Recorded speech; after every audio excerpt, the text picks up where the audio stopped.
France 24, c'est donc vers un possible dénouement de la prise d'otage en Algérie qu'on semble s'orienter ce soir. Après 24 heures d'attente, les autorités algériennes sont passées à l'action en milieu de journée en donnant l'assaut sur le complexe gazier d'In Amenas où des centaines de personnes étaient retenues en otage depuis hier. Parmi elles, une quarantaine d'étrangers dont un grand nombre auraient pu être tués lors de cette opération toujours en cours à l'heure où nous parlons. Dénouement tragique donc et qui suscite déjà une levée de boucliers de la part des pays dont la vie des ressortissants est, il faut le rappeler, en jeu. À mes côtés, pour en parler, Jean-Yves Moisseron, chercheur à l'Institut pour la recherche et le développement. Bonsoir. Bonsoir. Également Bruno Delamotte, président de Risk & Co, spécialiste français du Conseil en sûreté et en intelligence stratégique. Bonsoir, merci d'être avec nous. Merci également à Philippe Rochaud, journaliste. Je rappelle que vous êtes vous-même ancien otage au Liban, c'était en 1986. Également l'auteur de Dans l'islam des révoltes, c'est aux éditions Ballan, paru en 2010. Et puis enfin, Atman Tazagart, rédacteur en chef à France 24, auteur d'ACMI, enquête sur les héritiers de Ben Laden au Maghreb et en Europe. C'est aux éditions Jean Picolec. Merci Atman également d'être avec nous. Je vous propose d'abord de revenir en images sur les événements de ces dernières heures avec ce récit de Christophe Dansette. On en reparle tout de suite après. Le gouvernement algérien avait prévenu, il ne négocierait pas avec des terroristes. Ces dernières heures, le site gazier de Tigen Tourin dans la région d'In Amenas s'est transformé en théâtre d'opérations militaires.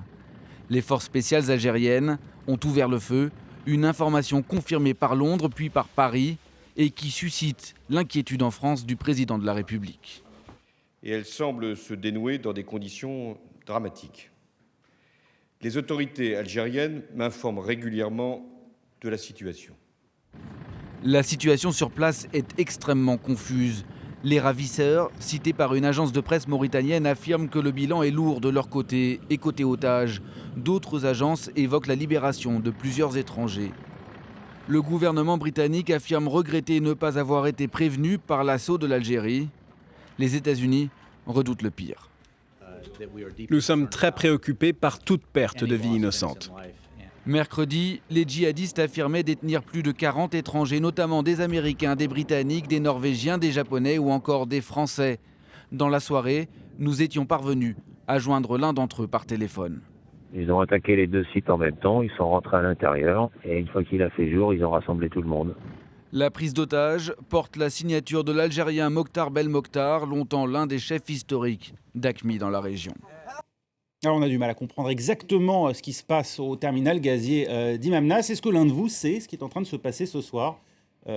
Peut-être Atman, vous avez des informations ? Oui, il y a un assaut de l'armée algérienne, mais au même moment où on apprenait qu'il y avait un début d'assaut, on apprenait par ailleurs que les autorités algériennes avaient autorisé les chefs de tribus Touareg algériens de Tamanrasset de tenter une médiation qui semblait prometteuse jusqu'à 15h30, 16h, et puis les choses se sont accélérées avec cet assaut. Ce n'est pas un assaut comme on pourrait le comprendre, ce n'est pas des forces spéciales, c'est un bombardement. Donc c'est un précédent, c'est la première fois que je vois une prise d'otage où on mène l'assaut avec des bombardiers.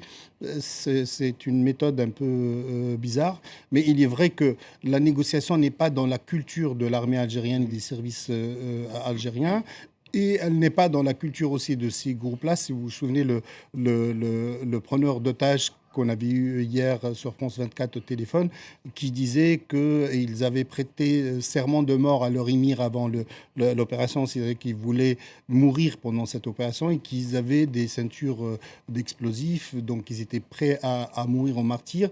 Donc eux-mêmes ne voulaient pas négocier, même s'ils avaient émis un certain nombre de revendications politiques, notamment libérer certains prisonniers qui sont détenus en France ou en Algérie ou en Mauritanie.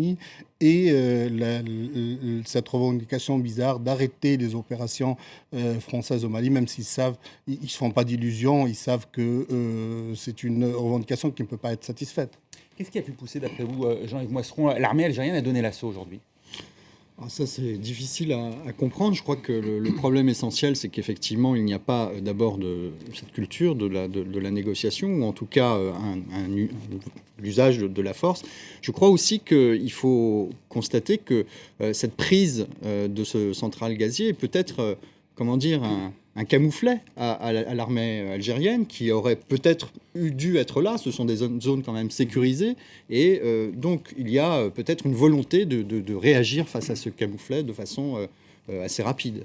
Bruno Delamotte, ça pose effectivement la question de la sécurité des sites d'hydrocarbures, plus généralement en Algérie, qui peuvent être à la fois des cibles économiques. D'ailleurs, on apprend à l'instant que la France, des organisations patronales françaises appellent un certain nombre de ressortissants français travaillant sur place à regagner le pays. Hillary Clinton elle-même qui appelle à accroître la sécurité des sites non seulement en Algérie, mais plus généralement en Afrique du Nord. Une cible économique, mais également humaine, en raison du nombre de personnes qu'elle emploie. On sait à peu près combien de personnes, combien d'étrangers, combien d'expatriés travaillent sur ces sites? Sur le site d'In Amenas directement. Sur le site d'In Amenas, c'est plus généralement en Algérie. C'est plusieurs milliers dans le sud algérien. C'est plusieurs milliers d'Occidentaux dans le sud algérien en permanence, avec des systèmes de suivi qui sont très compliqués, puisque les relèves sont permanentes, il y a des mouvements, même au pire heure de la guerre algérienne, enfin la guerre civile algérienne, et on avait quelques dizaines de milliers d'Occidentaux dans le sud algérien. Mais pour revenir à votre question préalable, est-ce qu'ils pouvaient négocier ? Il ne faut pas oublier qu'on est sur un site qui est fait pour fonctionner de manière autarcique. Ils avaient de l'eau, de l'alimentation pour tenir des semaines dans le camp. Donc est-ce que le régime algérien pouvait prendre le risque de s'engager dans une négociation durant des jours et des jours avec une pression internationale qui aurait été croissante pour éviter ce qui est en train de se passer ? D'après certains analystes, le site représente 18% des exportations de gaz de l'Algérie. Il y a, d'après vous, également un signal qui a voulu être envoyé sur les risques économiques du conflit qui se déroule actuellement. Évidemment, on y pense au Mali. Bien sûr, c'est la première opération terroriste majeure en Algérie sur un site pétrogazier et le gouvernement algérien ne pouvait pas l'accepter.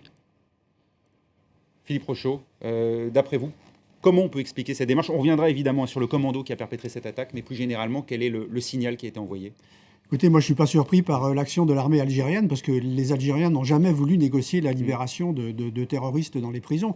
Je me souviens quand il y a eu l'affaire de Pierre Kamat, ils avaient notamment accusé les Français d'avoir voulu négocier et donc ça, ils étaient très, très opposés à cela. Donc même pour les otages, je veux dire, dès l'instant où on est pris dans une affaire comme celle-ci, c'est pratiquement désespéré parce que pour les ravisseurs, c'est aussi une opération suicide.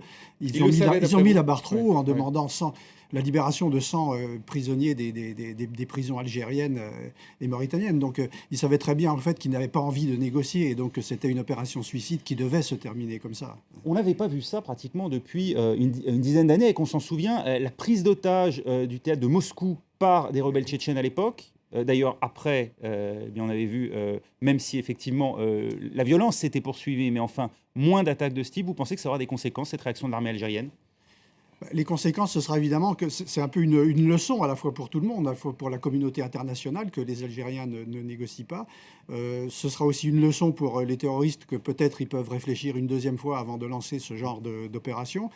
Et puis, une leçon pour tous les gens qui fréquentent ces régions, la région du Sahel. Il y a 30 000 personnes, je crois, qui vivent dans ces régions du Sahel. Et donc, c'est vrai qu'aujourd'hui, il va falloir adopter des mesures de protection complètement différentes pour assurer la sécurité des étrangers dans ces régions-là. Le gouvernement algérien a dit ce soir qu'il n'accepterait pas l'ouverture d'un troisième front dans le sud algérien et que les zones pétrolières devaient être sécurisées à n'importe quel prix humain et économique, mais il y a fort à craindre que la menace terroriste se déplace vers les zones urbaines de la côte ou vers d'autres capitales africaines. C'est votre sentiment également, Atman Tazaga ?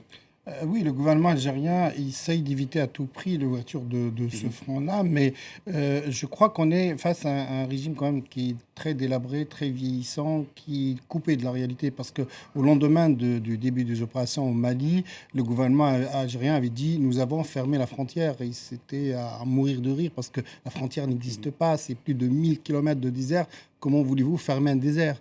C'était absurde.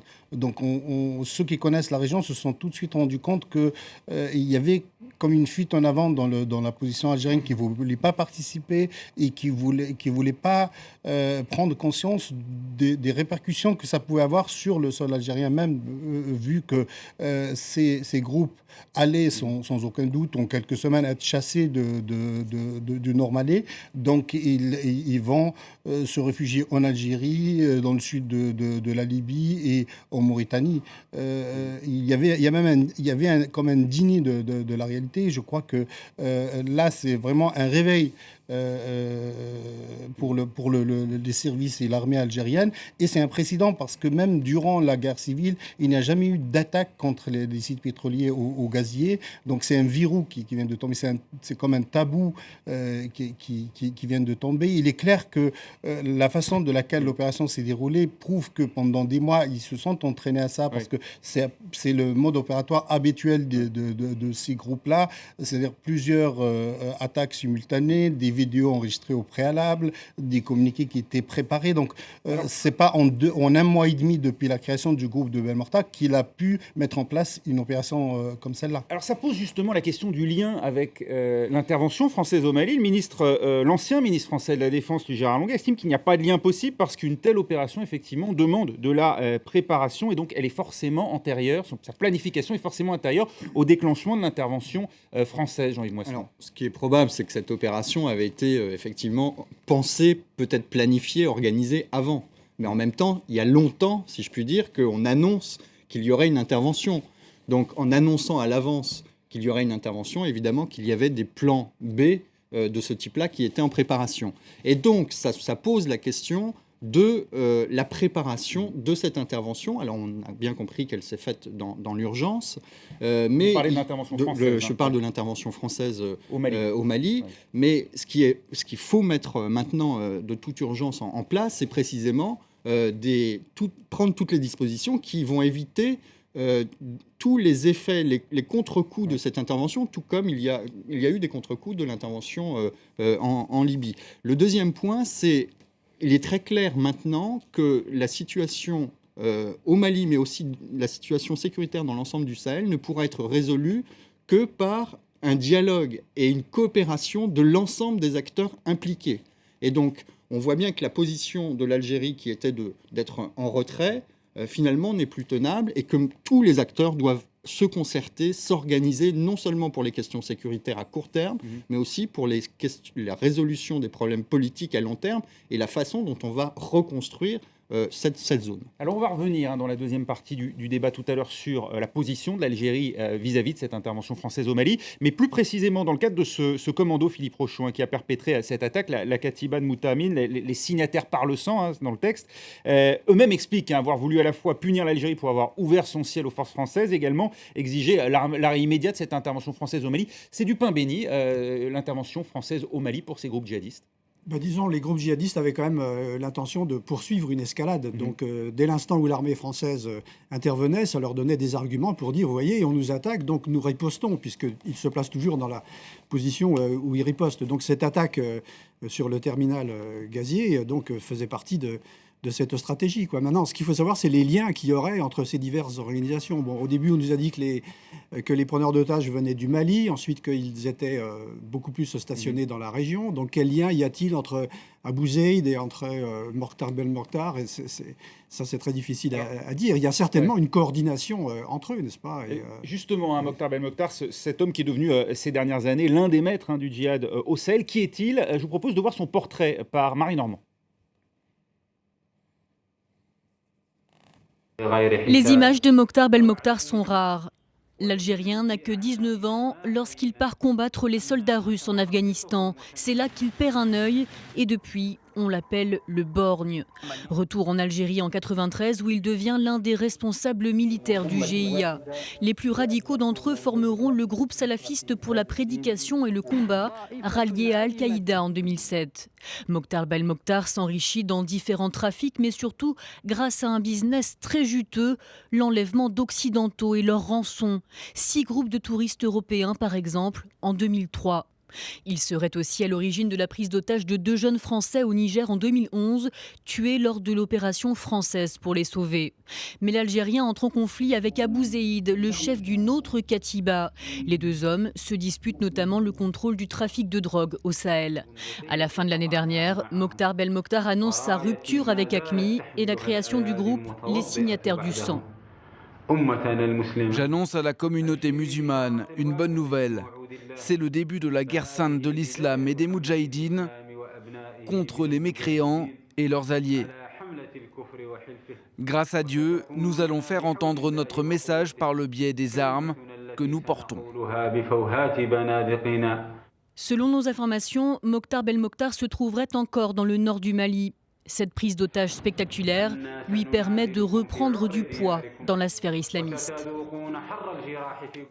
Ah ouais, alors on l'appelle Mister Marlboro, en raison notamment de sa fortune, en partie construite sur le trafic de cigarettes. Autrement dit, un individu plus coutumier du crime crapuleux qu'un idéologue islamiste, d'après vous, Atman? Les deux.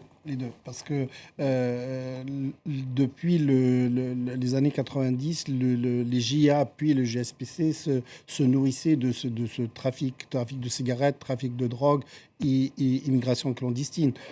Donc il est à la fois, il contrôle beaucoup de filières de trafic, il a des liens avec le Polisario pour toute la partie ouest du Sahel. Et depuis cet été, il s'est déplacé vers la Libye. On l'a annoncé plusieurs fois en Libye. Est-ce que c'était pour récupérer des armes? Est-ce que la distribution des rôles entre lui et Abou Zaïd s'est inversée parce qu'Abou Zaïd contrôlait la partie est du Sahel et lui la partie ouest? Mais depuis que les choses se sont accélérées au nord Mali, la création d'Ansardine, l'alliance entre Ansardine et Moujao qui a beaucoup affaibli AQMI, et la décision de l'émir Droukdal d'AQMI de destituer Ben Mokhtar, qui l'a poussé à quitter les rangs d'AQMI pour essayer dans un premier temps de rejoindre le Moujao. Puis cette alliance ayant échoué, il a créé ce groupe qui s'appelait Al-Moula Tamoun, que certains appellent les signataires par le sang, même s'il n'est pas confirmé que ce ne soit pas une invention des services, parce que les signataires par le sang, c'est le nom d'un groupuscule qui a été utilisé par les services algériens dans les années 90 pour diaboliser un peu davantage les JA. Donc il y a beaucoup de choses qui ne sont pas vérifiées dans cette histoire. Mais en tout cas, il est clair que il cherchait, parce que vu la médiatisation d'Ansardine, du Moujao, c'est un moyen aussi de se distinguer. Il voulait une opération, il avait besoin d'une opération retentissante pour être médiatisé, pour prendre de l'importance et de la place, sachant qu'à l'origine, quand AQMI devait être créé, la position de Zawahiri et des leaders dans le commandement central d'Al-Qaïda était dans un premier temps de donner l'Afrique du Nord au GSPC algérien et de créer dans le désert ce qu'il voulait appeler Al-Qaïda fi Bilad al-Soudan, ce qui veut dire Al-Qaïda en Afrique noire. Et à l'époque, le nom de Mokhtar a été proposé comme émir de ce groupe parce qu'il est le plus ancien, le premier à s'être installé au Sahel. Et ça n'a pas eu lieu parce que le GSPC avait dit que si on coupait, ils allaient perdre leur alimentation en armes et en argent. Donc, il y avait une frustration qui dure déjà depuis une bonne dizaine d'années. Et là, il prend sa revanche sur à la fois le commandement d'AQMI qu'il a destitué, et il fait une opération contre le pouvoir algérien pour revenir en force, parce qu'il doit recruter essentiellement dans les camps du Nord en Algérie. Et on y reviendra justement dans la deuxième partie de ce débat. Restez avec nous dans un instant, alors que l'intervention elle se poursuit. Plusieurs terroristes auraient été tués, c'est ce qu'affirment les autorités algériennes. Restez avec nous, on se retrouve dans un instant.